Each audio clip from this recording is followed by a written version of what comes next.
सरस्वतीं देवीं शुद्धां गुण्यां करोम्यहं पाणिनीयप्रवेशाय लघु सिद्धांत।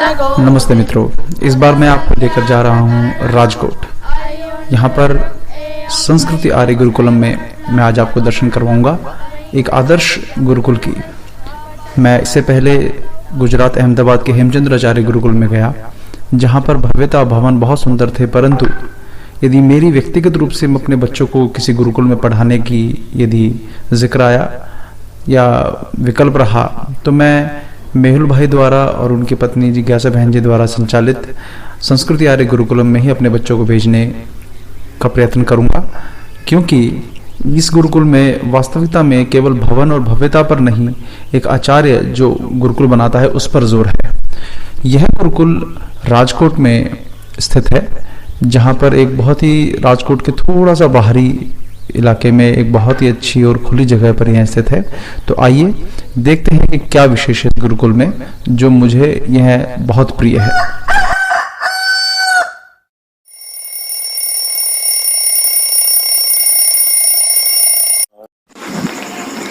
नमस्ते सभी को। अभी हम राजकोट में मेहुल भाई के गुरुकुल में है। मेहुल भाई और जिज्ञासा बहन जो गुरुकुल चला रहे हैं, उस गुरुकुल में आज मैं आया हुआ हूँ।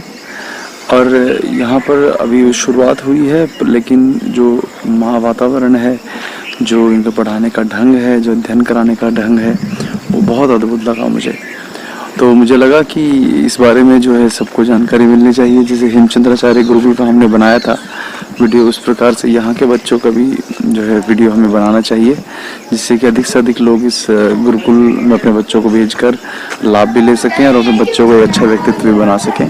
तो आइए देखते हैं कि अभी सुबह सुबह का समय है और लगभग 5:30-6 बजे हैं, 6 बजे हैं लगभग।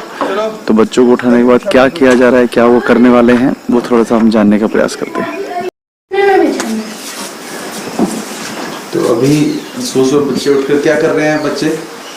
अभी क्या क्या क्या क्या अभी योजना है? आसन प्राणायाम करेंगे। अच्छा, तो ये कितनी देर तक करेंगे? आसन प्राणायाम और 10 मिनट का ध्यान लेकर 1-1.25 घंटा लगता है। अच्छा, 1.25 घंटा कुल मिलाकर। बहुत सारे बच्चे आपके पास यहाँ पे आते हैं प्रवेश लेने के लिए माता पिता के साथ, और आप सबको नहीं रख पाते। तो क्या क्राइटेरिया है उसका जो माता पिता इस वीडियो को देखेंगे, उनको ये जानना कि हम बच्चों को गुरुकुल में कराना चाहते हैं, लेकिन उनकी खुद की तैयारी जो है बचपन से ऐसी वो करा देते हैं कि बच्चा चाहकर भी वो गुरुकुल में ना रह पाता है, ना वो छोड़ पाते हैं जी। तो इसके लिए मानसिक रूप से क्या तैयारी बचपन से ही करें माता पिता को? सबसे पहले ये कि अपना घर का वातावरण थोड़ा बदले, वो संस्कार युक्त करे, ताकि बच्चे को मोबाइल की, टीवी की यदि आदत है तो छुड़वाए। मोबाइल और टीवी की आदत होती है तो उनके बिना बच्चा रह नहीं सकता है, एडिक्शन हो जाता है, तो बच्चा पढ़ाई में पूरा ध्यान नहीं लग पाता है। तो इसके लिए यहाँ हम कहते हैं कि माता पिता एक तो बालकों को ऐसे एडिक्शन से छुड़वाए। दूसरी बात ये, अपनी आसक्ति जो पुत्र के या पुत्री के ऊपर है वो थोड़ी कम करे और उनको स्वावलंबन सिखाए, अपना काम खुद करना, अपने रीत से खुद कुछ निर्णय लेना, ये कुछ बातें जो है वो उनके ऊपर छोड़े। तो ये करे, फिर अपने जीवन में थोड़ा सुधार लाए, परिवर्तन लाए। जैसे कि खाना खाने से लेकर जो हमारी जो प्रवृत्तियां है जीवन की, उसमें हम स्वदेशी की ओर जाए, उसमें हम अध्यात्म की ओर जाए। तो वो थोड़ा जीवन माता पिता अपना परिवर्तन करेंगे, फैशन से दूर रहेंगे और अपना जो सात्विक शुद्ध आहार करेंगे, अपनी लाइफस्टाइल ऐसी बनाएंगे सुबह से उठने से लेकर रात को सोने तक, ताकि बच्चा उसमें से कुछ पाठ बोध ग्रहण कर सके। और ऐसे बच्चे थोड़ी बहुत गुरु शिक्षा लेकर आते हैं तो हम ये गुरुकुल में रख सकते हैं। अब माता पिता बिल्कुल कुछ सिखाते ही नहीं है, उसको पेम्पर ही करते रहते हैं, उसका एक ही बढ़ावा देते रहते हैं उनकी आदतों का, गलतियों का। तो ऐसे बच्चों को हम नहीं ट्रीट कर पाते, इसके लिए उनको नहीं रखते हैं। लेकिन जो हमको लगता है कि ये पोटेंशियल है, ये बच्चा कुछ बन सकता है, उसमें हम कुछ प्रयोग करके उसको कुछ आगे बढ़ा सकते हैं, तो वो सभी बच्चों को इधर लेते हैं। माता पिता का परीक्षण करते हैं कि वो दोनों का ही सकारात्मकता हो, दोनों सकारात्मक रूप से ये विचार कर सकते हो। गुरुकुल व्यवस्था का, गुरुकुल शिक्षा पद्धति का मान हो, अपने में आदर हो, तो ऐसे माता पिता जो तैयार है अपने बच्चों को, मतलब बेटी को या बेटे को रखने के लिए, तो उनको हम प्रवेश देते हैं। और कोई स्कूलिंग शिक्षा कितनी है, उसमें कितने मार्क्स है, वो पहले नंबर आता था या अंतिम नंबर, उसका कोई इधर महत्व नहीं। इधर महत्व है संस्कार का, इधर महत्व है विचार का, इधर महत्व है चारित्र का, इधर महत्व है अपनी जीवन पद्धति का। बिल्कुल जी। तो ये जो जैसे मान लीजिए जो कल रात को भी बात हो रही थी जी। कि उनको यदि आगे कहीं मान लीजिए साइंटिस्ट बनना है या कहीं पे IAS IPS के लिए अप्लाई करना है जी, तो उसके लिए अगर यहाँ से पढ़ने के बाद वो कर पाए, हाँ जी, उसमें दो बातें हैं। ऐसे चरित्र और उस पूरे जो आपने गुण उत्पन्न किए उससे अगर IAS IPS और भारत को चलाने की जो पूरी व्यवस्था है उसमें यदि हमारे बच्चे जाएं तो हमें लगता है कि वो भारत में भी कुछ बदलाव का वो प्रयास करेंगे। उसके लिए क्या हाँ, मैं बताता हूँ कि 8 साल की उम्र में माता पिता यदि इधर भेज देते हैं तो जब तक वो 10th में जैसे व्यवहार में जो शिक्षा दी जाती है मैकॉले की अभी, उसमें 15 या 16 साल की उम्र में कोई भी व्यक्ति 10वीं पास करता है, 10th पास करता है, तब तक वो 16 साल का हो जाता है।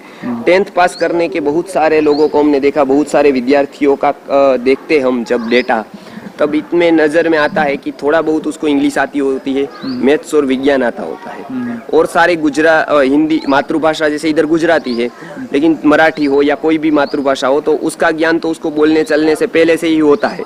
हिंदी में इतना वो फ्लुएंट, उनका व्याकरण की दृष्टि से शुद्धता नहीं होती है, तो 3-4 विषयों में ही वो आगे बढ़ पाता है।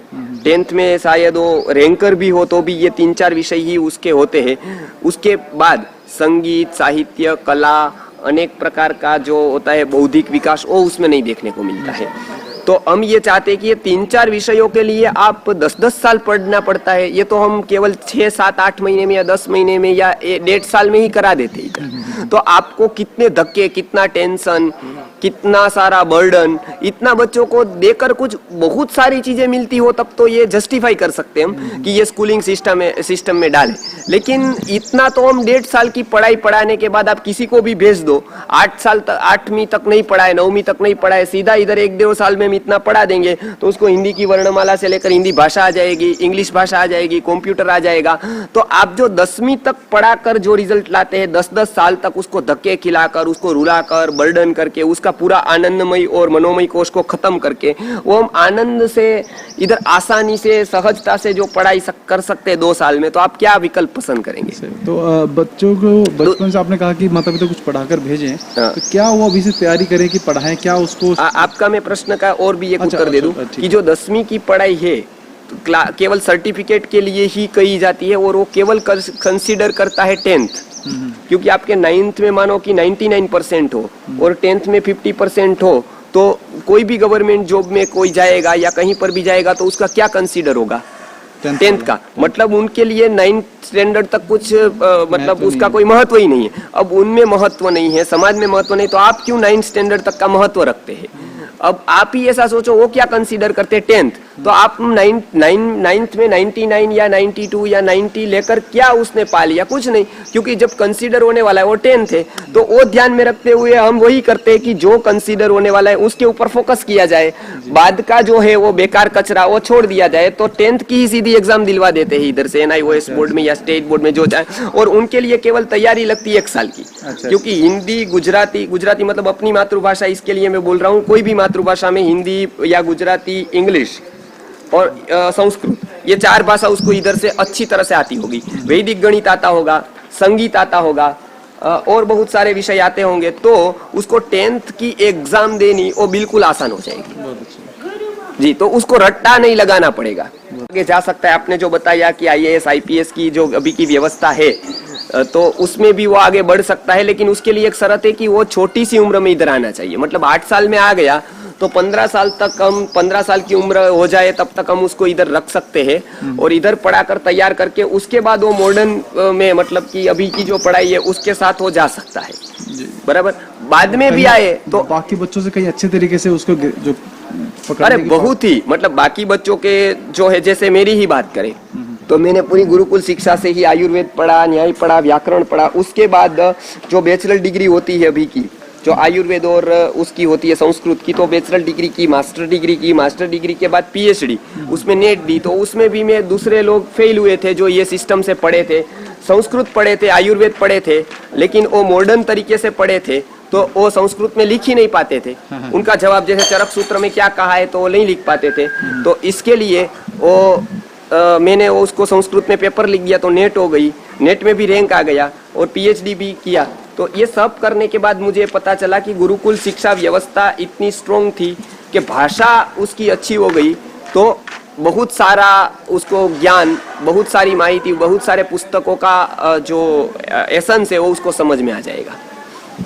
जी, अच्छी बात बोली थी कि बच्चों को प्रतिकूल अवस्थाओं में डालने की बात में सकारात्मक रहने की आदत डालने की चाहिए माता पिता को। जी, उसके विषय से बताइए, नहीं तो अदरवाइज जो आजकल सुसाइड हो रहे हैं इसमें बहुत अच्छे एक विषय पे आपने बताया कि आजकल बच्चे बहुत जल्दी ही कुछ उनको रिजेक्शन का कुछ हो जाए किसी प्रकार का तो वो बड़ी जल्दी ही अभी हमारे यहाँ बताया है कि माता पिता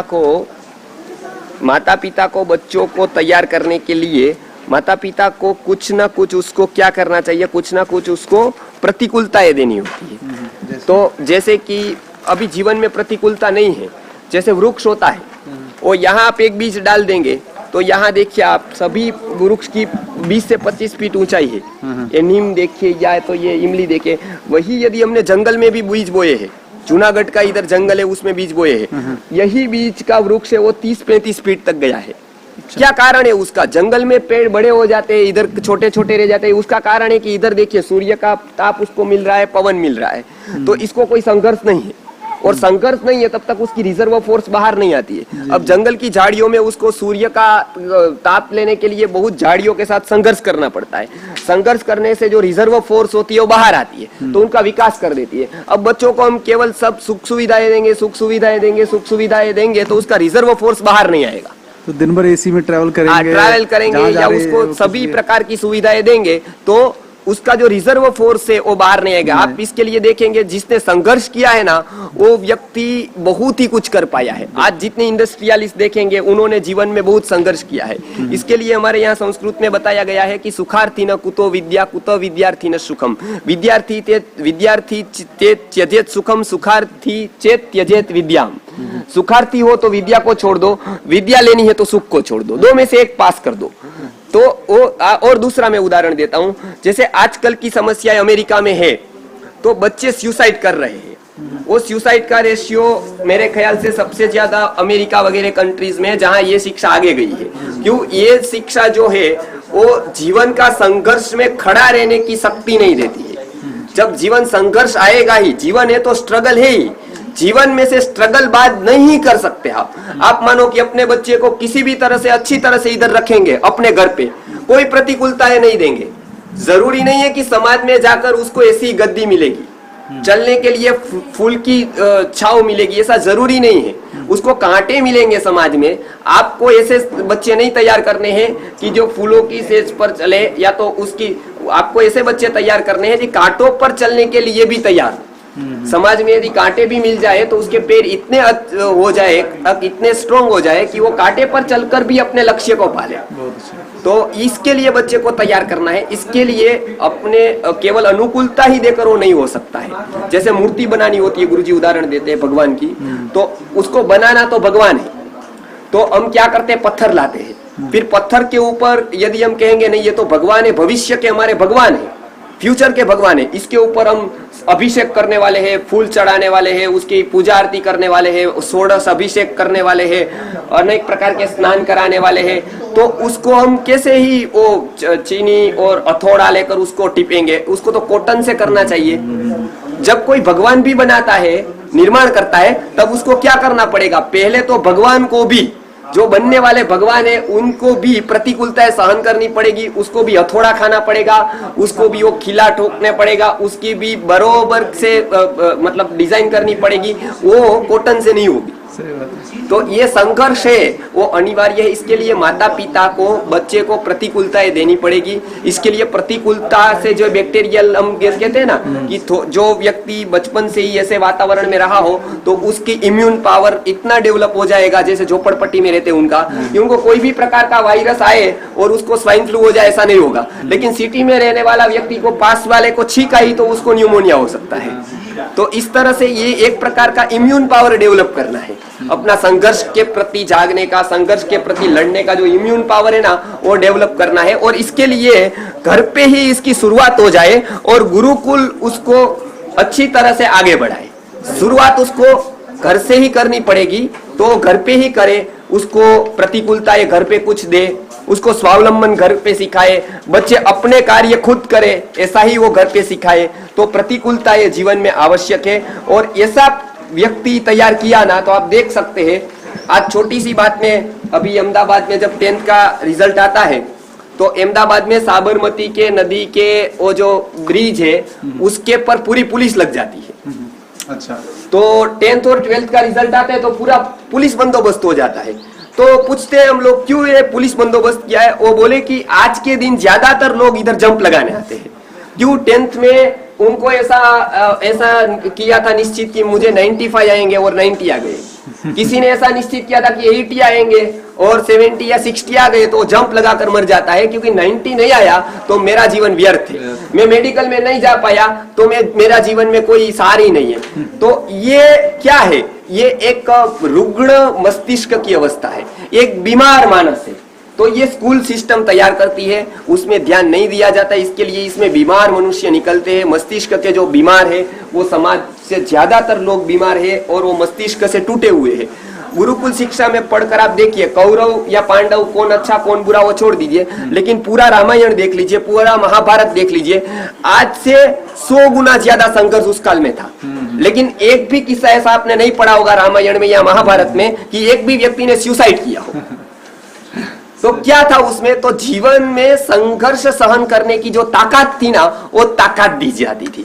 तो इसके लिए हम ये तैयार करना चाहते हैं कि गुरुकुल में एक ही बात बताऊं कि वो व्यक्ति ऐसा संघर्ष सहन कर पाएगा लेकिन सामने वाले को तो छाव ही देगा। तो अभी इटाली में ऐसी मधुमक्खी तैयार की है जो डंख बिना की है। अच्छा। उसका मधु तो अच्छा है, मधु तो तैयार किया, लेकिन उन्होंने देख लिया, बहुत क्रांति हो गई कि उन्होंने डंख बिना की मधुमक्खी तैयार कर दी। गुरुजी बताते हैं कि गुरुकुल का काम ये है कि उसको डंख बिना का मनुष्य तैयार करना है। गुरुकुल का काम आप एक पंक्ति में यदि पूछे तो उसको डंख न होना चाहिए। आज डॉक्टर के पास सबसे बड़ा डंख है, इंजीनियर के पास डंख है, तुरंत आप जाओगे तो दंश लगाओ, तो आप डरते हो कि अभी मैं, ये बड़ा डॉक्टर तो है, बड़ा ज्ञानी तो है, लेकिन मैं उसके पास जाऊंगा तो वो कहीं मुझे दंश न दे दे। हाँ, तो डंख बिना का व्यक्ति तैयार करना ये गुरुकुल शिक्षा का ध्येय है। जी, इसमें प्रयास ये है कि जैसे हजारों सालों से जो गुरुकुल शिक्षा प्रणाली एक प्रस्थापित रही और वही गुरुकुल शिक्षा प्रणाली से सभी लोग पढ़कर बहुत बड़े बड़े महान व्यक्तित्व हुए, तो उनका एक बहुत बड़ा उपकार रहा है गुरुकुल का समाज के ऊपर कि उन्होंने ऐसे व्यक्तियों को दिया, ऐसे महापुरुषों को दिया। यहाँ तक कि कृष्ण और राम भी अवतार लेकर भी यही सिस्टम में पढ़े, तो वही उनकी महानता बताती है कि कितना भी बड़ा व्यक्ति हो लेकिन वो गुरुकुल के पास जाकर वहीं से उन्होंने पढ़ाई ग्रहण की, क्योंकि इनकी पढ़ाई का बहुत महत्व है। ये जीवन लक्ष्य विद्या है, एक जीविका लक्ष्य होती है, एक जीवन लक्ष्य होती है। लक्ष्य इसका जीवन का पूर्ण विकास है, उसका एक भाग आजीविका है। तो ये गुरुकुल भी गुरुकुल परंपरा से ही जो गुरुकुल प्रस्थापित आदर्श होना चाहिए ऐसा है। उसका कारण ये है कि इसके पीछे हमारे गुरुवर्य श्री विश्वनाथ गुरुजी की तपश्चर्या है। उन्होंने अंग्रेजों के काल से लेकर अभी तक ये गुरुकुल शिक्षा पद्धति को जीवंत रखा और पूरे गुरुकुल साहित्य का अध्ययन करके, शास्त्रों का अध्ययन करके, आयुर्वेद का अध्ययन करके, भारतीय और सभी विद्याओं का अध्ययन करके उन्होंने एक कोर्स बनाया। वो कोर्स को पढ़ाने वाले आचार्य तैयार किए और वो आचार्य तैयार करने के साथ स्त्री आचार्य भी तैयार की।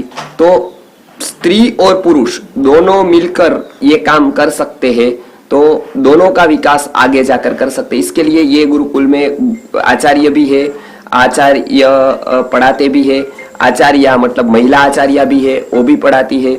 ऐसे आचार्य ही संचालन करते हैं, ट्रस्टी लोग संचालन नहीं करते हैं। तो गुरुकुल दूसरे गुरुकुल से ये अलग है कि ये ट्रस्टी कुल नहीं है, गुरु ही संचालन करता है, गुरु ही पढ़ाता है, गुरु के सानिध्य में रहकर ही विद्यार्थी लोग अपना अध्ययन करते हैं। तो इधर संस्कृत, इंग्लिश, गुजरात हमारी जो भाषा है, हिंदी, संगीत, शास्त्र शिक्षा, पाणिनीय व्याकरण, ऐसे बहुत सारे विविध कलाएं, उद्योग, ग्रामोद्योग, कृषि, गाय, ऐसे अनेक प्रकल्पों के ऊपर यहाँ पर अनेक विषयों की पढ़ाई होती है। तो अभी क्या जैसे व्यवस्था है? जैसे कि यहाँ पर आप आएंगे तो सबसे पहला चरक मुनि ने बताया है कि आचार्य शास्त्राधिगम हेतु नाम, आचार्य है वो शास्त्राधिगम करना है, कुछ सीखना है, तो उसका केंद्र बिंदु क्या है, तो क्या आचार्य है। तो ये आचार्य कक्ष है सबसे पहला। कोई भी गुरुकुल में केंद्र में जो होता है गुरुकुल मतलब गुरु का घर, आचार्य का घर, ये एक प्रकार का परिवार है। ये परिवार का एक कक्ष है आचार्य कक्ष। अब आचार्य किसको कहेंगे? कोई नौकरी करता है 10,000 की 15,000 की या संस्कृत सिखाता है तो नहीं। आचार्य के लक्षण है आचिनोति च शास्त्राणि आचार्य स्थापयत्यपि स्वयं आचरते यस्मात् तस्माद् आचार्य उच्यते। आचार्य के कुछ लक्षण है वो यहाँ लिखे हुए हैं कि आप इसकी परीक्षा कर सकते हो कि परोपकार युक्त जीवन हो, चारित्र की शुद्धि हो, विनय युक्त वर्तन हो, प्रसन्नता युक्त मन हो और ईश समर्पित बुद्धि हो। तो ये आचार्य के लक्षण है। यह गुण जिसमें है वही आचार्य है, बाकी सब कर्मचारी है, ऐसा पूज्य गुरुजी ने बताया है। ये विनय युक्त वर्तन का क्या अर्थ हुआ? इसमें जैसे कि नम्रता पूर्ण उनका व्यवहार हो, अहंकार न हो, जो हम कहते हैं ना कि अकड़ हो एक, तो ज्ञान से अकड़ नहीं आनी चाहिए, अपितु जितना ज्ञान बढ़ता जाए उतना विनय बढ़ता जाए, सहजता और विनय बढ़ता जाना चाहिए। तो ये गुण आचार्य के है। अब इसमें जो ऐसा है वो इनमें शिक्षक की भूमिका में या आचार्य की भूमिका में कार्य करते हैं। इसके लिए इधर विषय से भी ज्यादा गुणों को महत्व दिया जाता है। अब आगे चलते हैं। ये कुमारों के लिए निवास कक्ष है, इसमें देख सकते हैं आप। तो ये जो हमारा सोने का तरीका था खटिया के ऊपर, आयुर्वेद के रीत से इसको श्रेष्ठ पर्यंक कहा जाता है। ये पर्यंक के ऊपर यहाँ सोते हैं। पर्यंक। अभी आगे चलते हैं। अभी ये बच्चे हमारे सेवा दे रहे हैं। ये बच्चे अभी देखिए ये पर्यंक लेकर आ रहे हैं अभी ग्राउंड से। तो मैदान, तो ये अन्नमय कोश मतलब अन्नपूर्णा गृहम है, उसको अन्नमय कोश के साथ संबंध है, इसके लिए अन्नमय कोश लिखा है इधर। अन्नमय कोश। अच्छा। इधर देखिए इधर, तो इधर पूरा रसोई घर है। ये रसोई घर में ये व्यवस्था है। इधर ये जो बर्तन है ज्यादातर जो पीतल के होते हैं, ये इसमें नाश्ता बन रहा है। और यहाँ पर ये पीतल के और कांसे के और अलग अलग बर्तन है, इसमें सब वस्तुएं हैं। ये जी। तो ये पीछे खेत कैसा है? ये खेत में सब उगाते हैं, हम सब्जी उगाते हैं। ये यहाँ का भाग हम उगाते हैं सब्जियों के लिए, यहाँ बीच का। ये गुरुकुल का ही है? ये गुरुकुल का नहीं, गुरुकुल का ही है, गुरुकुल के परिसर का है, लेकिन बोता है वो किसान है, वो बोते हैं इधर अपना जो होता है धान्य गेहूं वगैरह, इधर हम सब्जी बोते हैं। अच्छा, सब्जी बोते हैं। जी। तो इधर सब्जी उग जाती है तो इधर ही उपयोग कर देते हैं उनका। तो उसका उपयोग यहाँ पर कर देते हैं। तो ये हो गया हमारा अन्नमय कोश मतलब अन्नपूर्णा गृहम। जी। तो इस तरह से उसमें बैठने की व्यवस्था है। इधर अलग अलग फल फलादी वगैरह जो आता है वो इधर रखा जाता है और इधर बिठाया जाता है। अब आगे चलते हैं। तो ये अन्नमय कोश की शुरुआत हुई। पहला कोश का नाम है अन्नमय कोश और उसका संबंध आहार से है। तो आहार शुद्ध और सात्विक होता है, कोई भी तामस भोजन इधर नहीं होता है। जो विद्यार्थियों को नहीं खाना चाहिए, अनेक ग्रंथों में आयुर्वेद में जो विद्यार्थियों के लिए मना की गई है जो वस्तु, वो इधर नहीं बनती है। और ताजा भोजन रोज इधर बनता है, शुद्ध सात्विक ऐसा भोजन के इधर प्रावधान है। तो ये भोजन कक्ष में हमने बताया अन्नमय कोश के विकास को ध्यान में रखते हुए उनका भोजन इधर बनता है। अब ये है प्रांगण। अब इसका संबंध है प्राणमय कोश के साथ। तो जो व्यक्ति खेलता है, अलग अलग रीत से वो एक्टिविटीज करता है शारीरिक, तो 6 से 10 साल के बच्चों के लिए इधर प्राणमय कोश विकास करने का ये अद्भुत एक प्रांगण है। जैसे अनेक खेल खेले जाते हैं, इसमें 100 से अधिक खेल ये प्रांगण में खेले जाते हैं। इससे अपना प्राणमय कोश है वो विकसित होता है। खुला वातावरण मिलने से ज्यादा ऑक्सीजन मिलता है, वो ऑक्सीजन ज्यादा मिलने से अपना माइंड जो ज्यादा एक्टिव होता है। तो ये कोई कारण विशेष कारण है कि जो नीचे में ये पैरों में चुभ रहा है, ये कोई विशेष कारण है किस प्रकार के इसको रखा गया है या फिर ये अभी नहीं? इसमें देखिए एक प्रकार का वो जब भी बारिश आ जाती है तो पानी यदि भर जाता है या पानी होता है, वो सीधा संपर्क में आए, यदि धूली हो तो इसके सीधे संपर्क से बहुत सारे डिसीज हमको स्किन के हो सकते हैं। अच्छा। ये रखने से क्या होता है कि ये रखने से पानी तुरंत ये हो जाता है, मतलब नीचे चला जाता है। तो उसके ऊपर चलने से कोई हानि नहीं होती, आपको थोड़ा चुभेगा लेकिन उससे नुकसान कुछ नहीं है। वो एक प्रकार का एक्यूप्रेशर होता है इधर, तो इसमें कोई नुकसान नहीं है। ये चुभता है तो कोई नुकसान, लेकिन बारिश के समय पर ऐसा ही रहता है, वो कोई इसमें कीचड़ वगैरह नहीं होता है। अभी देख सकते हैं आप, कि हमारे अलग अलग प्रकल्पों के लिए ऐसे बोर्ड बनाए हैं। जैसे कि हमारे गुरुजी ने बताया था कि बालकों को संस्कारी बनाने के लिए वैदिक बालशाला, मतलब अभी जो हम करने वाले हैं प्रकल्प वैदिक प्ले होम, इस युग की अनिवार्यता है, वो उन्होंने बताया था। तो ये ऐसे इधर लिखा है। ऐसे अनेक बोर्डों के माध्यम से गुरुजी ने जो सद्विचार बताए हैं वो सब जगह पर लिखे हैं। तो मैं आगे जाकर भी बताऊंगा। ये सभी पेड़ है, कोई इमली के है, बरगद के है, ओदुम्बर है। तो ये टेम्परेरी स्ट्रक्चर आपने जो बनाया है, इसका क्या कारण है? कहीं आप बाद में बड़ा भी कुछ परमानेंट बनाने वाले हैं? हाँ, अभी तो ये परमानेंट स्ट्रक्चर और आगे ये तो अभी टेम्पररी है, लेकिन परमानेंट स्ट्रक्चर हम आगे जमीन में बनाने वाले हैं और वो अनेक शिक्षाओं का एक केंद्र बनाने वाले हैं। क्योंकि वो गुरुजी बताते थे कि यह शिक्षा सब प्रश्नों का जवाब पूरा करना है ऋषियों का ख्वाब। ऋषियों का ख्वाब पूरा करने के लिए ये शिक्षा को ही फिर से वापस उठाने की जरूरत है।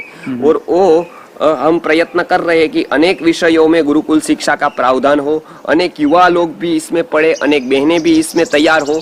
तो इसके लिए हमको संकल्प है हमारा कि कहीं बड़ा स्ट्रक्चर बने और वहाँ पर हम जाए और कुछ 200-500 विद्यार्थियों एक साथ जैसे तक्षशिला में पढ़ रहे थे इस तरह से पढ़ाई करे, तो इधर जाए कि खिले फिर से गुरुकुल के गुलाब। तो पूरा करना है ऋषियों का ख्वाब, वो हमारा सपना है और वो जल्दी हम उसमें 4 या 5 सालों में ही हम जाने वाले हैं उधर। ये और आगे बड़ा अच्छा एक लिखा हुआ है। आगे अभी लिखा है कि गुरुकुल क्यों कहते हैं। जैसे सब जगह बताते हैं कि इधर गुरुकुल खुला है, उधर गुरुकुल खुला है, उधर गुरुकुल खुला है। तो हमारे हिसाब से गुरुकुल खोलना इतना आसान नहीं है। जमीन पे स्ट्रक्चर कर देना तो आसान है कदाचित, खेत भी ले लेना आसान है, उसमें कृषि भी करना आसान है, लेकिन गुरुकुल करने के लिए सबसे पहली बात ये चाहिए कि आचार्य चाहिए वहां पर। क्योंकि गुरुजी हमेशा बताते हैं कि जहाँ राम है वही अयोध्या है। राम है तो अरण्य भी अयोध्या है। राम का महत्व है। इसके लिए राम यदि जंगल में भी रहे, अरण्य में भी रहे, तो वो अयोध्या है। और राम के बिना अयोध्या भी हो तो वो अरण्य है। इस तरह से बताया गया है आचार्य चाणक्य ने कि आचार्य कुटिया में भी है तो वो कुटिया भी गुरुकुल है, लेकिन निर्णायक आचार्य के बिना विशाल और भव्य भवन भी गुरुकुल नहीं है। तो ये अभी जो विचार है वो लिखा है। तो जिन लोगों को पता नहीं है, अरण्य का अर्थ है वन, जंगल। अरण्य का वन है। राम के बिना राम के साथ राम यदि अरण्य में भी हो, मतलब वन में भी हो, तो वन है वो अयोध्या का ही महत्व रखता है। ये कुछ यहाँ पे बोर्ड आपने लगाए हैं बड़े सुंदर। वो हम इधर सभा कक्ष है। पहले में ये हो गया अन्नमयी कोश का जो हमारा जो था वो रसोई घर। ये प्रांगण है, वो प्राणमयी कोश के विकास के लिए प्रांगण है, मैंने बताया। अब तीसरा इधर है वो मनोमयी कोश है। यहाँ से शुरू करते हैं। ये मनोमयी कोश है, आप देख सकते हैं। इसमें सारी प्रैक्टिकल बातें सिखाई जाती है। मन को जो विकास करती है ऐसी एक्टिविटीज ये कक्ष में होती है। चिकित्सा इस कक्ष में सीखते हैं, देखते हैं। इधर हफ्ते में 2 बार बहुत सारे रोगों की आयुर्वेद से, मर्म थेरेपी से, होम्योपैथी से चिकित्सा होती है। देख सकते हैं ये औषध सारे। जी बराबर। तो ये चिकित्सा इधर होती है। इधर आते हैं विद्यार्थियों को अभी से आप चिकित्सा की एक तरह से अभी से ही वो देखते हैं, ज्ञान उनको मिल जाए। प्राथमिक ज्ञान मिल जाए। और 6-7 साल में इधर रहकर वो पूरा कोई भी काम करे, लेकिन उसको चिकित्सा जो जीवन का एक अनिवार्य अंग है वो पूरी आनी होती। तो यहाँ को 6-7 साल यदि लड़का या लड़की पढ़ते हैं तो वो आयुर्वेद डॉक्टर से भी ज्यादा जानते हैं। जी। तो बाहर आप आयुर्वेद डॉक्टर जो बनते हैं उससे भी ज्यादा यहाँ का 16 साल का जानेगा। चरक के जो सूत्र है वो, उसके ऊपर की व्याख्या, उसका प्रैक्टिकल। और ये लिखा है इधर। रोज एक सुविचार लिखते हैं संस्कृत भाषा में, अंग्रेजी भाषा में, या तो उसमें लिखा है कि God can not change the past but human can change the future. तो यदि हमारे पास देखिए ये अच्छी संस्कृत की ही अंग्रेजी ट्रांसलेशन की हुई ये कहावत है कि भूतकाल तो भगवान भी बदल नहीं सकता है, लेकिन हम यदि मनुष्य संकल्प करें तो वो भविष्य को तो बदल सकता है। इसके लिए ये लिखा है इधर। तो इस तरह से ये आप देख सकते हैं। अभी हम आगे जाएंगे तो इधर हमारे सभी, ये हमने मनोमयी कोश का देखा। पहले अन्नमयी कोश, फिर प्राणमयी कोश, फिर मनोमयी कोश। मनोमयी कोश में अभी हमारे लिए ये जो मुख्य धारा की शिक्षा है उसमें ये देखते हैं कि शिक्षा व्यवस्था का केंद्र बिंदु आचार्य है। समाज के 5 सूत्रधार है। कौन से 5 सूत्रधार है? तो एक तो 5 व्यवस्था है, वो व्यवस्था के केंद्र बिंदु है वो सूत्रधार है। जैसे शिक्षा व्यवस्था का केंद्र बिंदु आचार्य है, अध्यात्म का केंद्र बिंदु संत और ऋषि है, अर्थव्यवस्था का केंद्र बिंदु गाय और कृषि है, परिवार व्यवस्था का केंद्र बिंदु स्त्री है और चिकित्सा व्यवस्था का केंद्र बिंदु वैद्य है। ये पांचों 5 एक एक व्यवस्था के केंद्र बिंदु है। ये पांचों व्यवस्था खड़ी करनी है तो क्या करना पड़ेगा? केंद्र बिंदु को उठाना पड़ेगा। जैसे गुरुकुल व्यवस्था को ठीक करनी है तो आचार्य को उठाना पड़ेगा, तैयार करना पड़ेगा। अध्यात्म का केंद्र बिंदु संत और ऋषि है, इसके लिए उनको तैयार करना पड़ेगा, तो ये अध्यात्म वापो। ये 5 समाज के सूत्रधार है, समाज के 5 सूत्रधार ये बताए।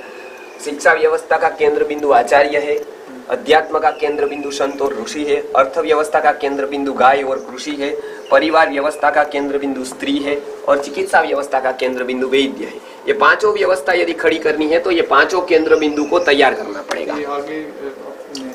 आगे हम देखते हैं, आगे यहाँ पर हम देख सकते हैं भगवान श्री राम है जो गुरुकुल अभी ज्ञात इतिहास में गुरुकुल के सबसे जो अच्छे तरह से जिसका इतिहास मिलता है वो भगवान राम भी गुरुकुल में ही पढ़े थे।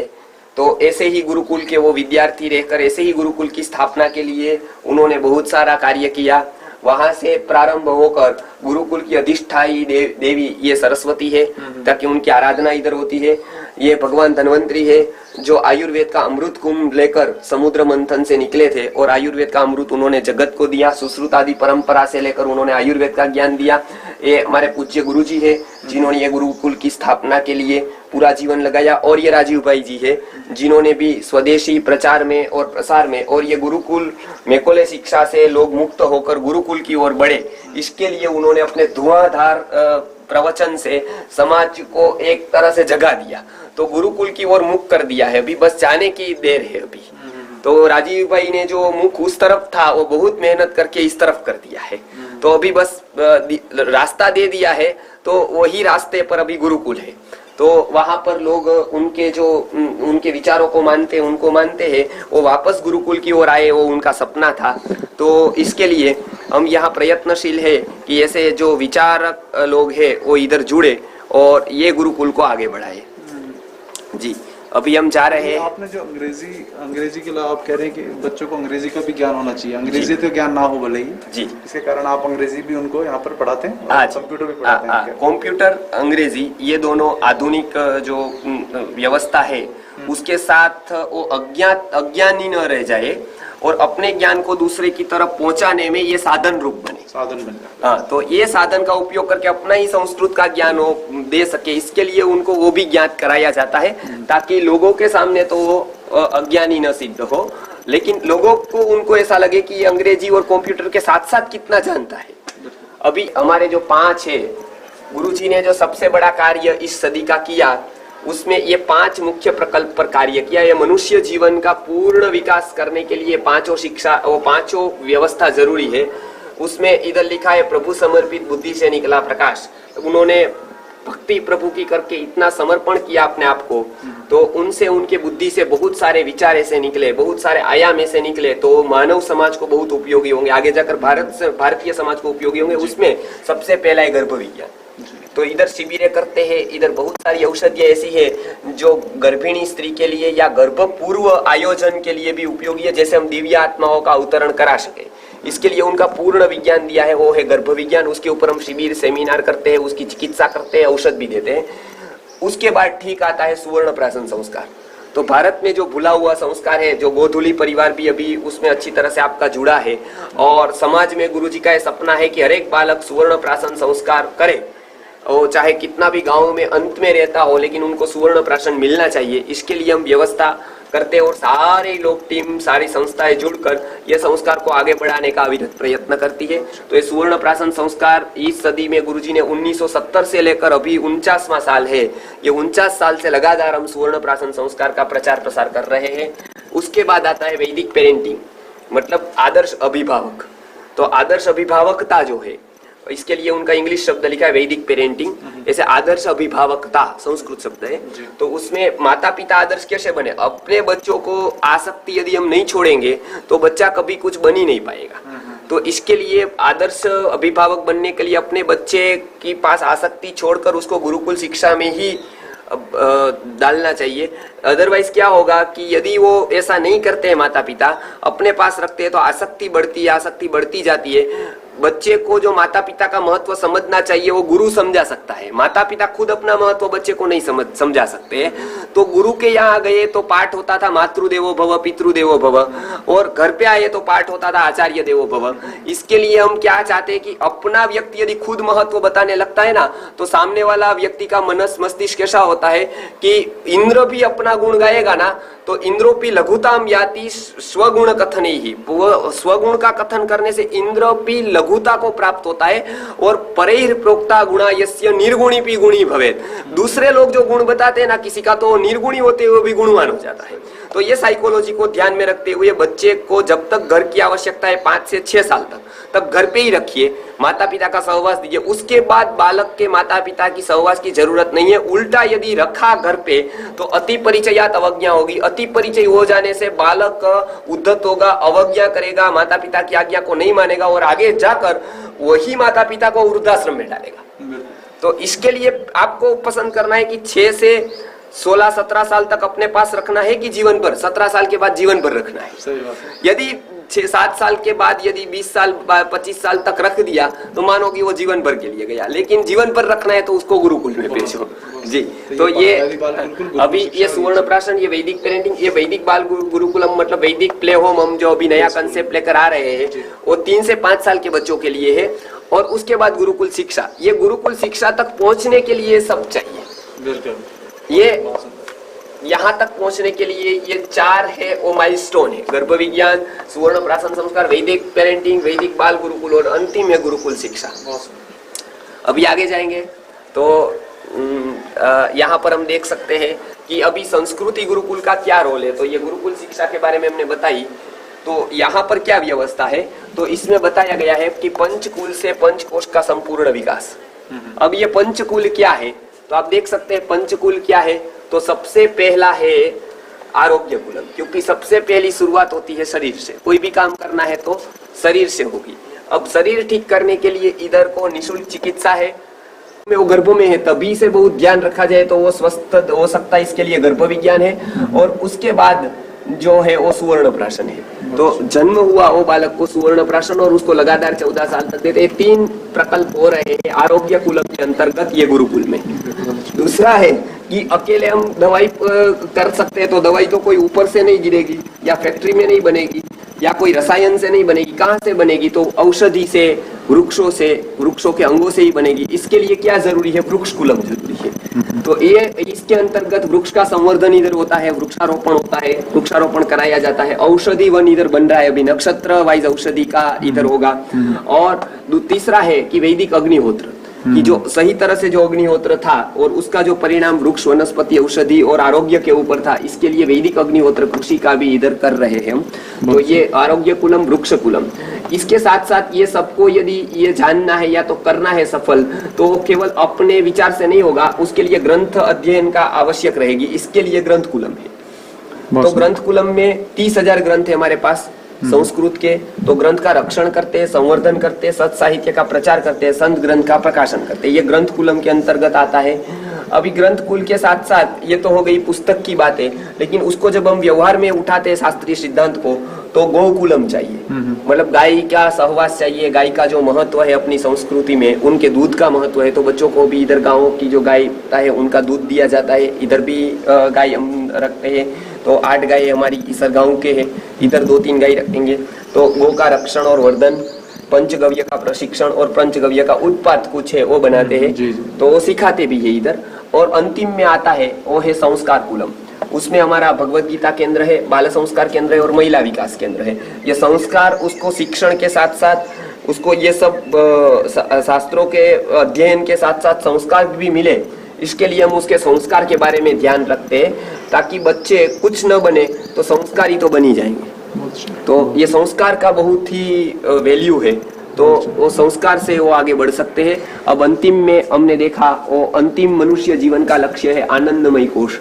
तो हमने देखा था अन्नमय कोश, प्राणमय कोश, मनोमय कोश, और ये कक्ष जो है वो विज्ञानमय कोश का है। इधर भी हम बौद्धिक खेल जो होते हैं वो बौद्धिक खेल खिलाते हैं। ये देखिए इधर सबके विद्यार्थियों के वस्तुएं पड़ी है। ये बौद्धिक खेल के लिए अलग अलग टेबल्स का उपयोग करते हैं। अच्छा, ये देखिए ये टेबल का उपयोग करते हैं।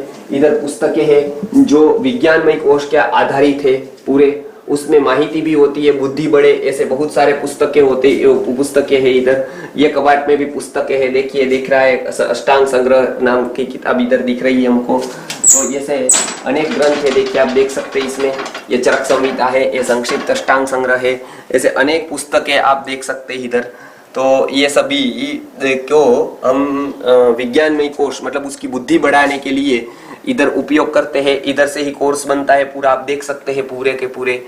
तो उसमें माहिती जानकारी मिलने से वो व्यक्ति पूर्ण व्यक्तिमत्व बन सकता है। तो इसके लिए विज्ञानमय कोश का जो विकास वो जरूरी होता है। डिबेट होती है इधर, तो ये कक्ष में अनेक चर्चाएं होगी, बैसेंगे, बच्चे को बौद्धिक खेल खिलाया जाएगा। इसके लिए कक्ष का नाम विज्ञानमय कोश है। वो कक्ष का नाम मनोमय कोश था, मन के संबंधित वहां प्रवृत्ति होती थी, इधर बुद्धि के संबंधित प्रवृत्ति होती है, अंत में अध्यात्म के संबंधित इधर प्रवृत्ति होती है, उनका नाम है आनंदमय कोश।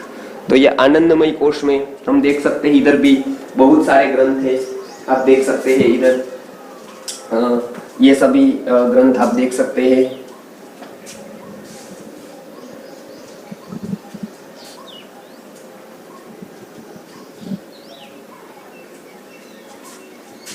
आयुर्वेद के 30,000 ग्रंथ है यहाँ पर, और बहुत सारे ये ग्रंथों में से यहाँ पर अध्ययन कराया जाता है। तो ये आप देख सकते हैं प्राचीन पुस्तकें सभी, और यहाँ पर इस तरह से अध्ययन में सभी पुस्तकें रखी हुई है। आगे ये इसमें सभाएं या तो फिर अध्यात्म की कुछ चर्चाएं तो ये इसमें होती है।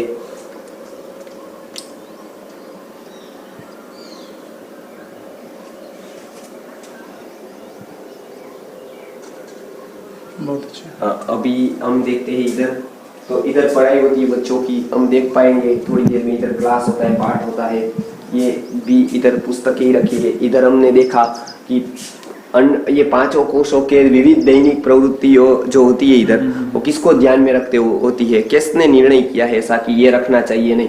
तो पंचकोश के विकास के लिए जो जरूरी है वो विविध दैनिक प्रवृत्ति होती है इधर। उसमें आप देख सकते हैं अन्नमय कोश के विकास के लिए सात्विक आहार होता है, सम्यक निद्रा होती है, ब्रह्मचर्य का पालन होता है। प्राणमय कोश के विकास के लिए सूर्योपासना है, इधर प्राणायाम है, तितिक्षा कराएगी, तप कराया जाता है, संघर्ष और स्वावलंबन है। मनोमय कोश के विकास के लिए मनन है, चिंतन है, स्वाध्याय, प्रवचन और सेवा उपकार है। विज्ञानमय कोश के लिए चर्चा, विचारणा, गुरुकुलवास, विविध औषधि योग कराया जाता है। और आनंदमय कोश के विकास के लिए संगीत, कीर्तन, ध्यान, निधिध्यासन, उत्सव और योग क्रिया कराई जाती है। या पांचों कोश देख सकते हैं, पांचों कोशों की एक्टिविटीज देख सकते हैं जी। तो मेरे भाई बच्चों के आप प्रवेश लेते हैं क्या? हाँ, बालिकाओं का भी प्रवेश है इधर। और इधर महिला आचार्य इधर है, जिज्ञासा जी है और दक्षाबेन जी है, वो दोनों महिलाएं हैं। वो स्थानीय बालिका को ही ले रहे होंगे अभी तो? नहीं, स्थानीय बालिका भी है, बाहर की भी है। तो उनकी क्या व्यवस्था रहेगी? वो बाहर के लिए जो मतलब रहने की व्यवस्था भी है बालिकाओं के लिए, और उनकी संभाल करने के लिए 3 बहनें हैं इधर। अच्छा। जो आपने देखा था अभी जन्म में, अभी हम जाएंगे तो 3 बहनें हैं, दक्षाबेन जी है और जिज्ञासा जी और एक बहन है और है। तो और आते जाते हैं ऐसे बहन संगीत के लिए, वो अलग है जी। तो बालिकाओं के लिए भी इधर है, और शायद मेरे ख्याल से भारत में ऐसा दूसरा या तीसरा गुरुकुल ये होगा जहाँ पर ये बालिकाओं का है, और ये सब पहला होगा जहाँ गुरु माता हो या आचार्य खुद हो अलग से। तो ये सा तो शायद वो मेरे ध्यान में और गुरुकुल नहीं है, तो ये प्रथम गुरुकुल होगा। तो बालिकाओं के लिए भी व्यवस्था है इधर जी। तो और इसका जो कुछ सहयोग राशि सहयोग राशि ऐसा होता है, जितने बच्चों का जो खर्च आता है, पहले समाज पोषित ही था और पोषित ही रहना चाहिए। समाज में हम ऐसा कहते हैं कि माता पिता क्या शक्य हो तब तक माता पिता ही खर्च उठाए, नहीं उठा सकते तो समाज पोषित है, समाज करता है। तो ऐसी कोई फिक्स राशि नहीं रखी गई है कि इतना देना है, लेकिन जो माता पिता को अपने शक्ति के अनुसार, अपनी जो शक्ति है उसको देखकर उसको दे सकते हैं, क्योंकि ये विद्या का काम हमारा केवल नहीं है, ये हम सबका मिलकर है। तो सहयोग देते हैं तो ये उसको आगे बढ़ाते हैं। जो लोग इसमें आर्थिक रूप से सहयोग करना चाहें वो भी कर सकते हैं, उसके लिए क्या व्यवस्था है? आर्थिक रूप में कोई भी यदि कुछ व्यवस्था करना चाहे तो इधर बच्चों के लिए जो भोजन होता है, बच्चों के लिए जो पुस्तकें होती है, आगे गुरुकुल का दूसरा भवन बन रहा है, बनेगा अभी, तो वो भवन के लिए इसमें भी बहुत सारी वस्तुएं विद्यार्थी के अनुकूल होते हैं, मतलब अनुकूलता के लिए जो व्यवस्था मेरे के लिए कबाट है और बहुत सारी वस्तुएं हैं। तो इसका प्रति माह का जो खर्च आता है उसमें वो लोग किसी भी रूप से सहाय कर सकते हैं। जी, हमें एक नई बात पता लगी कि आम कब के बाद आम नहीं खाने चाहिए।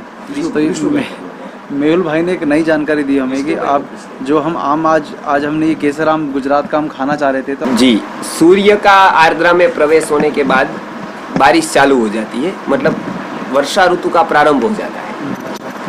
तो ऋतु परिवर्तन हो जाते हैं उस दिन से जब सूर्य का आर्द्रा नक्षत्र में प्रवेश हो जाता है। ये लगभग कब होता है?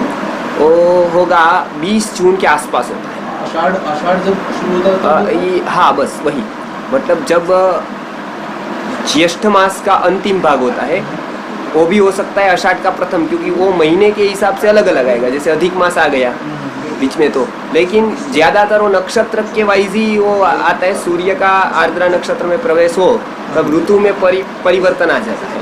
तो ये इसका नुकसान क्या है दिखाता है जैसे हम लोग खा रहे हैं? जैसे कच्चे फल होते हैं वो नहीं खाने चाहिए, क्योंकि वो कच्चे फल में जैसे कि एक प्रकार की गुरुता है, वो पके नहीं है और वो सीधा जाएंगे तो अपने पाचन व्यवस्था में डिस्टर्ब करेंगे।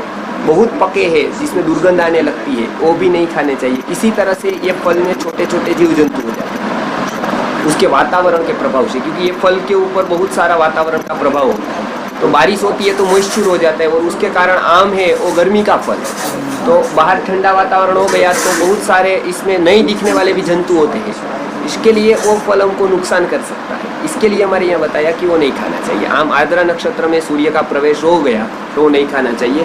और एक मेरा वीडियोस भी है, उसमें आर्द्रा नक्षत्र में सूर्य आता है तो एक वैक्सीनेशन लेना होता है।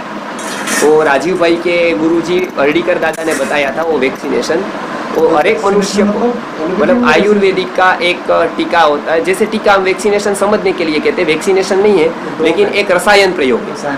तो रसायन प्रयोग में हम देख से आर्द्रा नक्षत्र का जब सूर्य का आर्द्रा नक्षत्र में प्रवेश हुआ तो उसमें घी, हींग और सेंधा नमक, ये तीनों को मिलाकर यदि ठीक उसी टाइम पर किया जाए, जैसे कि 5-20 पर बहुत लोगों ने प्रयोग किया था, तो वात रोगों में बहुत फायदा होता है। पूरे चातुर्मास में उनको वात रोग नहीं होते। तो ये राजीव भाई के गुरु थे जो हर्डीकर दादा, उन्होंने ये प्रयोग बताया है।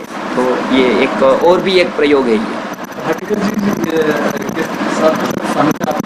हाँ, हर्डीकर जी के पास में बार बार जाता रहा तो, और उन्होंने जो लिखित रूप में जो डेटा है, अपना सारा फाइल है, अपना जो अनुभव है, अपने जो पेशेंट की हिस्ट्री है, और बहुत सारी गुप्त बातें भी ऐसी थी कि जो उनके योग थे, तो वो उनको लगा कि नहीं ये लोग इनका अच्छा उपयोग कर पाएंगे गुरुकुल के, तो वो देकर गए हैं। तो मेरे पास है।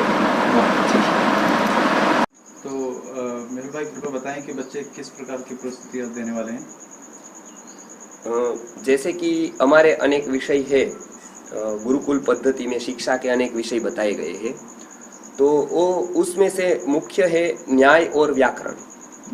तो इसमें व्याकरण और न्याय ये सब शास्त्रों के ऊपर उपकार करता है। इसके लिए पहले हम व्याकरण पढ़ाते हैं, पाणिनीय व्याकरण। इसके लिए बताया गया कणादम पाणिनीयंच सर्वशास्त्र उपकारकम। कणाद और पाणिनि का सर्वशास्त्र के ऊपर उपकार है। तो पाणिनि मुनि ने जो व्याकरण लिखा है, 3996 सूत्र लिखे हैं उन्होंने अष्टाध्यायी में। उन्हीं से आया है एक कौमुदी, लघु सिद्धांत कौमुदी, उससे हम शुरू करते हैं और बाद में सिद्धांत कौमुदी वगैरह उससे ऊपर जाते हैं। तो अभी हम लघु सिद्धांत कौमुदी जो हमने सिखाई है उसका हम अभी पारायण करेंगे। तो हम देखिए कहाँ से शुरू करेंगे, हम नत्वा सरस्वती देवी वहां से शुरू करेंगे। ठीक है, तो आपको प्रस्तुति देंगे वो पाणिनीय जो 14 सूत्र है, वो 14 सूत्र बोलेंगे। बोलिए जी। नत्वा सरस्वतीं देवीं शुद्धां गुण्यां करोम्यहं पाणिनीय प्रवेशाय लघु सिद्धांत कौमुदीम् अथ संज्ञा प्रकरणम् अयुण्डृलृक् एयं अयौच अयवरट्लण्यमगणनं जबै घड़दस् जबगड़दस् कपचटता चटतौ कपै सससर हलिति महेश्वराणि सूत्राण्यनादि संज्ञातानि येषामन्त्यायितः हकारादि स्वकारा उच्चारणाता लण्मध्ये त्वित्संज्ञकः हलन्त्यम् उपदेशेऽयम् हलिष्यत् उपदेशे आद्योच्चारणम् सूत्रेष्वदृष्टम् पदम् सूत्रान्तरादनुवर्तन्यम् सर्वत्र अदर्शनम् लोपः प्रसक्तस्य दर्शनम् लोपः संज्ञम् स्यात् तस्य लोपः तस्य तो लोपः स्यात् अनादयो नाद्यर्थाः आदिरन्तेन सहिता अन्तेन सहित धर्मध्यागानम् स्वस्य च संज्ञा स्यात् यथा नीति आयुवर्णानाम् एवं संज्ञा तैव चलित्यादयः उकालो ह्रस्व दीर्घ प्लुतः ऊष ऊष ऊष वः वामकाल इव कालो यस्य सोचक्रमाद् ह्रस्व दीर्घ प्लुतः संज्ञा स्यात् स प्रत्येकमुदात्तादि भेदेन त्रिधा उच्चैरुदात्तः निचैरनुदात्तः समारस्वरितः स प्रत्येकमनुनासिकत्वाननुनासिकत्वाभ्याम् द्विधा मुखनासिक वचनो नुनासिकः मुख सहित नासिकयोच्चार्यमाणो। मेरा नाम अर्पित दास शर्मा है, मैं ओडिशा से हूँ। मेरा नाम केशव दास शर्मा है, मैं ओडिशा से हूँ। उड़ीसा में कहाँ से हैं? ओडिशा में कटक से। कटक से हैं आप। दोनों भाई हैं क्या? हाँ। अच्छा, बहुत बढ़िया। अभी जो हम बताते हैं आयुर्वेद में कि शरीर के मतलब पूरे के पूरे जो हमारे तंत्र है उसमें से सबसे महत्वपूर्ण है शरीर, चित्त और वचन, वाचा। तो हम बताते हैं कि योगेन चित्तस्य पदेन वाचाम मलम शरीरस्य च वैद्यकेन योपाकरोत्तम प्रवरम मुनिनाम पतंजलिं प्रांजलिरान्नतोस्मि। तो इसमें पतंजलि मुनि ने अग्निवेश तंत्र के ऊपर काम करके चरक संहिता लिखकर शरीर के दोषों को दूर किया। वाणी के दोषों को दूर करने के लिए उन्होंने पाणिनीय व्याकरण के ऊपर महाभाष्य लिखा, जिसको पातंजल महाभाष्य कहते हैं, और स्वयं योग सूत्र लिखा। तो स्वयं का जो योग सूत्र है वो 396 सूत्र उनके 4 पादों में विभक्त है। तो उसमें से हम शुरू करेंगे पतंजलि का योग दर्शन, वो सुनेंगे अभी थोड़े सूत्र, 15 सूत्र। महर्षि पतंजलि विरचिता योग सूत्राणि अथ समाधिपादः अथ योगानुशासनम् योगश्चित्त वृत्ति निरोधः तदा द्रष्टुः स्वरूपे वस्थानम् वृत्ति सारूप्यमितरत्र वृत्तयः पञ्चतयः क्लिष्टा क्लिष्टाः प्रमाण विपर्यय विकल्प निद्रा स्मृतयः प्रत्यक्षानुमानागमाः प्रमाणानि विपर्ययो मिथ्या ज्ञानम् अथ दृक्प्रतिष्ठम् शब्द ज्ञानानुपाति वस्तु शून्यो विकल्पः अभाव प्रत्ययालम्बना वृत्तिर्निद्रा अनुभूत विषया संभ्रमोषः स्मृतिः अभ्यास वैराग्याभ्याम् निरोधः तत्र स्थितौ यत्नोऽभ्यासः सतु दीर्घकाल नैरन्तर्य षट्कार सेवितो दृढभूमिः। योगसूत्राणि अथ समाधिपादः अथ योगानुशासनम् योगश्चित्तवृत्ति निरोधः तदा द्रष्टुः स्वरूपे वस्थानम् वृत्ति सारूप्यमितरत्र वृत्तयः पञ्चतयः क्लिष्टा क्लिष्टाः प्रमाण विपर्यय विकल्प निद्रा स्मृतयः प्रत्यक्षानुमानागमाः प्रमाणानि विपर्ययो मिथ्या ज्ञानम् अदृक्प्रतिष्ठम् शब्द ज्ञानानुपाति वस्तु शून्यो विकल्पः अभाव प्रत्ययालम्बना वृत्तिर्निद्रा अनुभूत विषया संभ्रमोष स्मृतिः अभ्यास वैराग्याभ्याम् तन्निरोधः तत्र स्थितो यत्नोऽभ्यासः सतु दीर्घकाल नैरन्तर्य सत्कार सेवितो दृढभूमिः। नमस्ते। बहुत लोगों को ये प्रश्न आता है कि गुरुकुल शिक्षा लेकर उसको क्या मिलेगा। तो हम एक सादा उदाहरण देते हैं कि क्या मिलेगा वो तो हम जब कंपेयर करते हैं तो कुछ ना कुछ तो मिलेगा, या तो फिर वो तो भाग्य की बात है या तो आगे की बात है। दो बात होती है, भाग्य मानते हैं तो भाग्य की, नहीं तो आगे की, वो तो है ही। लेकिन उसको एक तो तय है कि अभी जितने जितने स्कूल बढ़ती जाती है उसी के अनुपात में वृद्धाश्रम बढ़ रहे हैं, क्योंकि पूरे कोर्स में, स्कूल के, कॉलेज के, यूनिवर्सिटीज के पूरे कोर्स में माता के प्रति क्या भाव होना चाहिए, माता पिता के प्रति क्या आदर रखना चाहिए, उसको उनके कितने उपकार है वो नहीं सिखाते हैं। तो पूरे हमने कोर्सेज देखे, लेकिन उसको माता पिता के साथ कैसे रहना है, कैसे बिहेव करना है वो नहीं सिखाते थे। जबकि प्राचीन गुरुकुलों में प्रथम पाठ वही होता था, मातृदेवो भव पितृदेवो भव, उसके बाद आता था आचार्य देवो भव। तो आचार्य से पहले रोल है वो माता और पिता का, तो उसको देव मानना, मतलब उसकी हर एक आज्ञा का पालन करना। और जब भी हमारी पास स्थिति आ जाए और हम बड़े हो जाए तो माता पिता की पूरी सेवा करना, वो पाठ गुरुकुल का जो बहुत महत्वपूर्ण संस्कार का पाठ था, वो गुरुकुल में अनेक माध्यमों से सिखाया जाता था, ताकि उसके सबकॉन्शियस माइंड में, उसके जो अजागृत मन है या अर्धजागृत मन है, उसमें वो बिठाया जाता था कि माता पिता के प्रति हमारी क्या भावना है।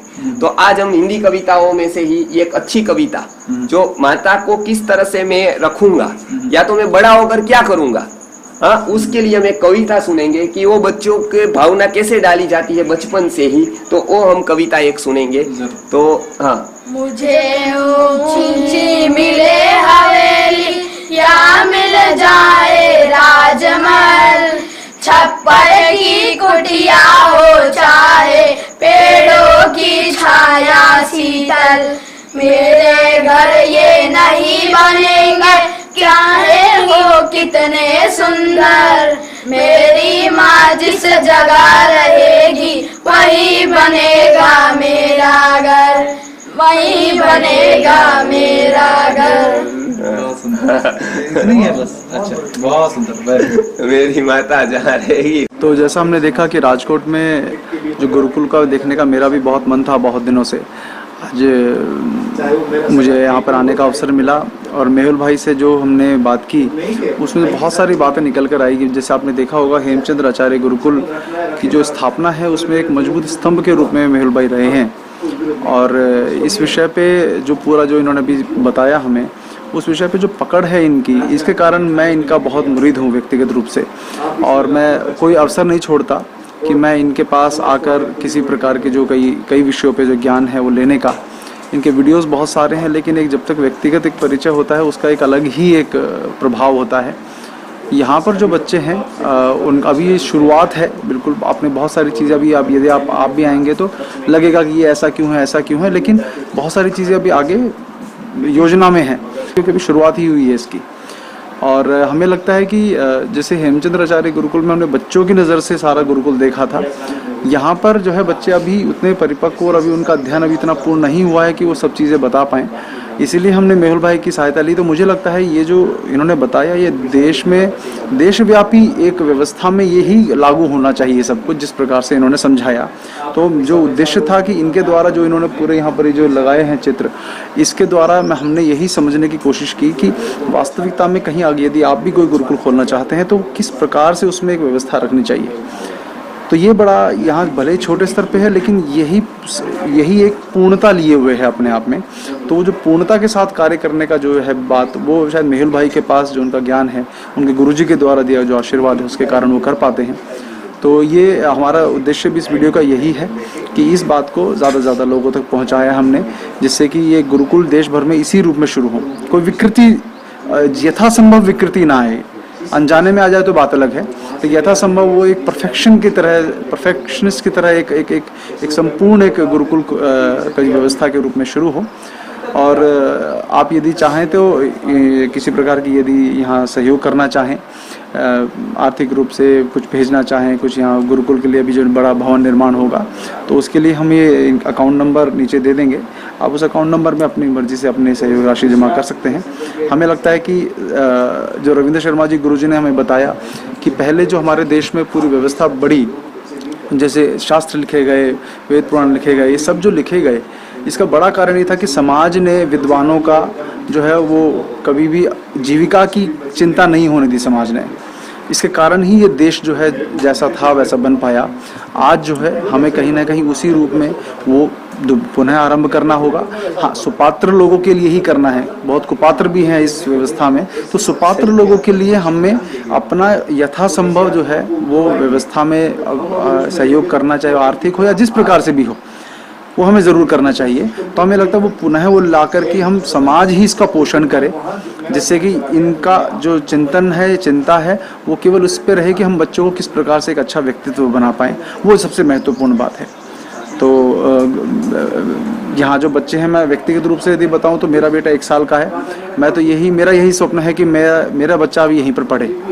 जब और बड़े रूप में यहाँ पर हम मिलकर जब प्रयास करके बड़ा बना देंगे तो उसके बाद उसमें मेरा बच्चा भी जब 7-8 साल का हो जाए तो मैं तब से ही यहाँ पर उसको भेज दूँ, क्योंकि यहाँ जो गुरु माता हैं जिज्ञासा बहन जी, जिनसे आप सब परिचित हैं ही, अभी वो काम में व्यस्त हैं, इसलिए हम अभी उनका वीडियो उनको डिस्टर्ब नहीं करना चाहते।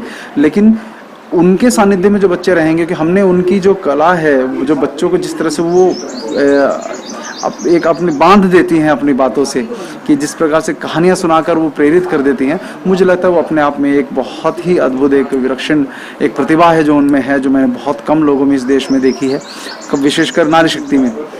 वो सब और सब बातें हो जाती है, लेकिन इतना जो ज्ञान रसोई के बच्चे की, रसोई उन्हीं के हाथ में है। तो मुझे लगता है जब जिज्ञासा बहन जैसी एक गुरु माँ के द्वारा जो है बच्चों का पालन पोषण होगा, तो वो बच्चा एक अलग ही व्यक्तित्व का होकर निकलेगा। तो इसके लिए हम बहुत बहुत धन्यवाद देना चाहते हैं मेहुल भाई, आपने इतना सुंदर एक पूरा ये प्रकल्प के बारे में हमें जानकारी दी। तो आशा है कि हम दोबारा इसका जब वीडियो बनाएंगे तो हम और जो चीज़ें आपने जोड़ चुके होंगे उन सबको भी कवर करके बनाएंगे। तो बहुत बहुत धन्यवाद। पाणिनीय प्रवेशाय लघु सिद्धांत कौमुदीम् अथ संज्ञा प्रकरणम् अयुण्डृलृक् एयं अयौच अयवरट्लण्यमगणनम् जबगणदस् कपचटतौ कपै सससर हल इति महेश्वराणि सूत्राण्यना